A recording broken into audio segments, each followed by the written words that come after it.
Në shumë akse rrugore të Tiranës, veçanërisht pranë stacioneve të autobusëve urban, po ndodh një abuzim i përditshëm dhe i hapur nga taksit.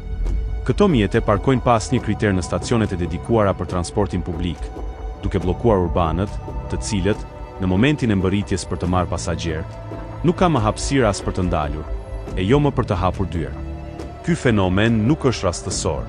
Në rrugët e kryeqytetit qarkullojnë sot me dhjetëra e qindra taksi më shumë se sa kërkon realisht tregu, duke krijuar kaos në trafik dhe duke cenuar drejt për drejt shërbimin e transportit publik.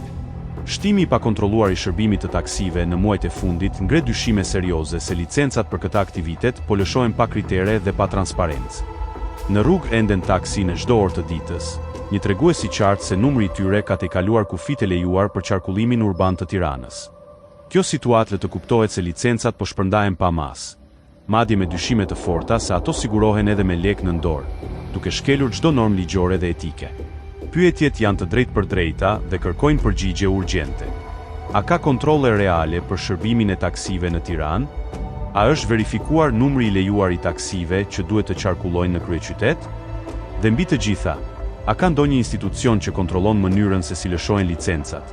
Apo gjithçka funksionon në heshtje dhe pa përgjegjësi? Ndërkohë, autoritetet përkatëse vazhdojnë të sillen sikur nuk shohin dhe nuk dëgjojnë asgjë, duke bërë një vesh shurë dhe një syqor përballë një problemi që prek çdo ditë mijëra qytetar. A është kjo paftësi institucionale? Apo një agjende mirë llogaritur që favorizon interesat e një grushti njerëzish në kurrizë të qytetit dhe transportit publik?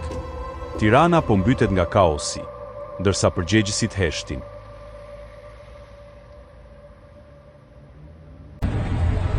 Opa!